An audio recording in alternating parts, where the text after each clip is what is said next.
Magandang araw mga kapolitika at welcome back dito sa ating YouTube channel.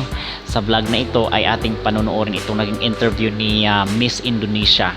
Itong kinoronahan na Miss Cosmo International sa Vietnam kahapon. Ating pag-uusapan at bibigay tayo ng ating opinion at reaksyon kasi parang pinapatamaan niya itong ating pambato na si Miss Atisa Manalo.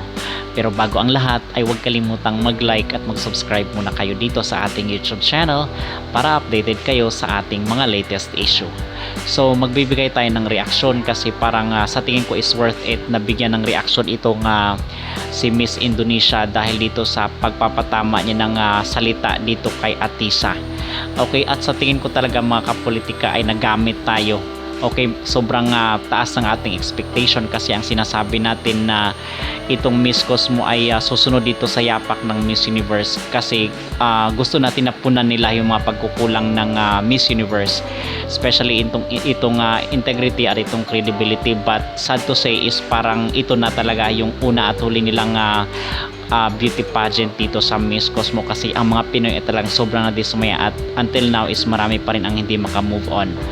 Okay, but itong ating pag-uusapan ay ito nga si Miss Indonesia kasi ang sinabi doon after nung kinoronahan siya, ang sinabi niya is inobserbahan daw sila at talagang quinarantin sila ng 3 weeks. So ibig sabihin nun ay lahat yung mga attitude at mga karakter nila kasi merong mga lumalabas na ito si Atisa Manalo ay merong pagkasuplada daw at mabait lang daw sa harap ng camera. So ito yung mga usap-usapan online.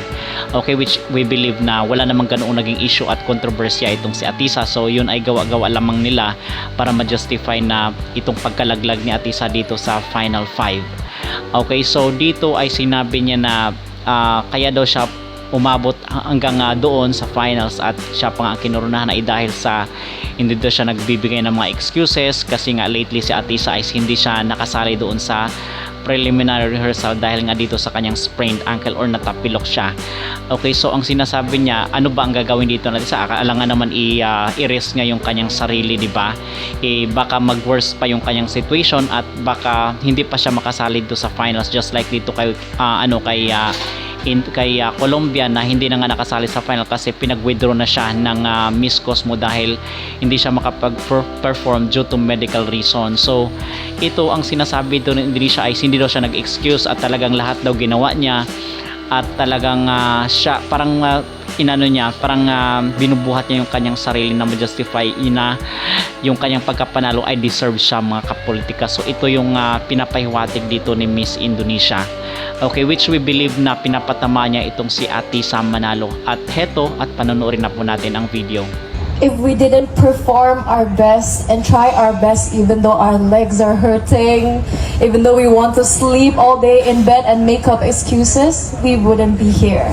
What I've learned from Miss Cosmo is we don't talk, we walk. And on the other hand naman is atin yung panunurin itong mga naging reaksyon na talagang inabangan ng mga Vietnamese itong si Atisa Manalo pagkatapos niyang malaglag doon sa Final 5.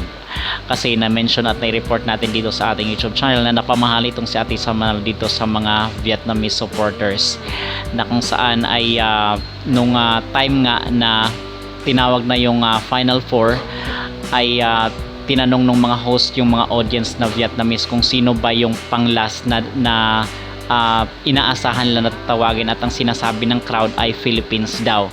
But sad to say is hindi nga si Atisa Manalo ang tinawag doon sa Final 5 doon sa last part. So heto at panunuorin natin yung naging reaction at talagang niyakap ng mga Vietnamese, kinomfort ng mga Vietnamese itong si Atisa Manalo.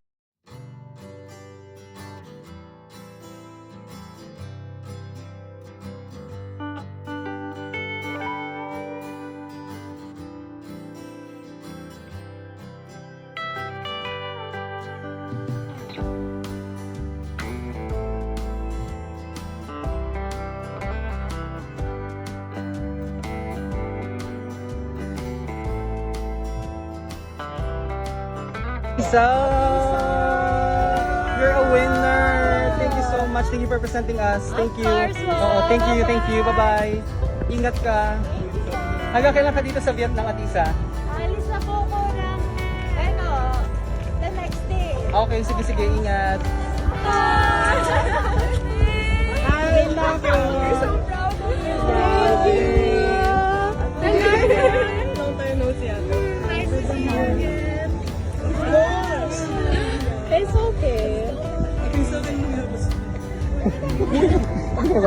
Ay, ewan ko na din. Dali nila kita mo ba? Sa'yo ako winner. Alam mo, if you just hear yung mga organic na sinabi ko sa kanila, you're just using a tisa! Popularity! Sinusuport. Popularity! Pati siya!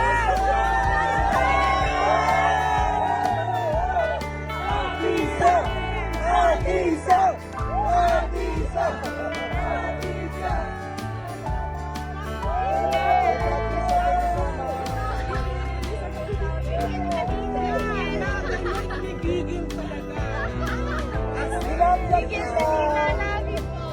Wala na sila ng followers. Wala na nabawasan. Unfollow.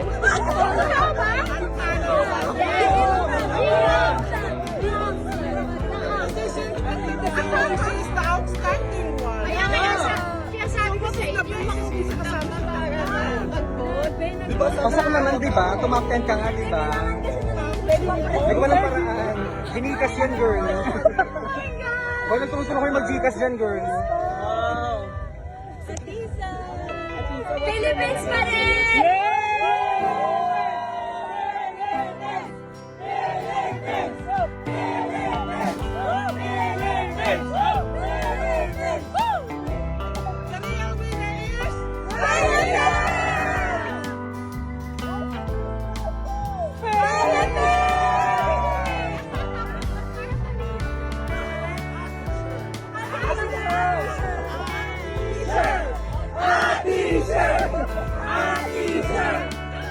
Miss Cosmo Quezon Branch, ganon.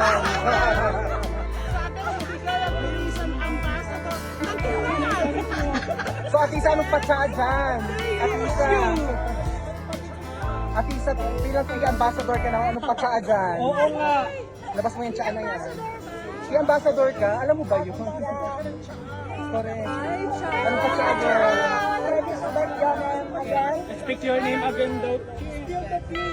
Nakaray na, gagawin nila naman yan. Oo. Ipopost nila naman. At isa, can respect your full name again? Atisa na Atisa, message sa lahat. Maraming salamat po. At isa, Yeah.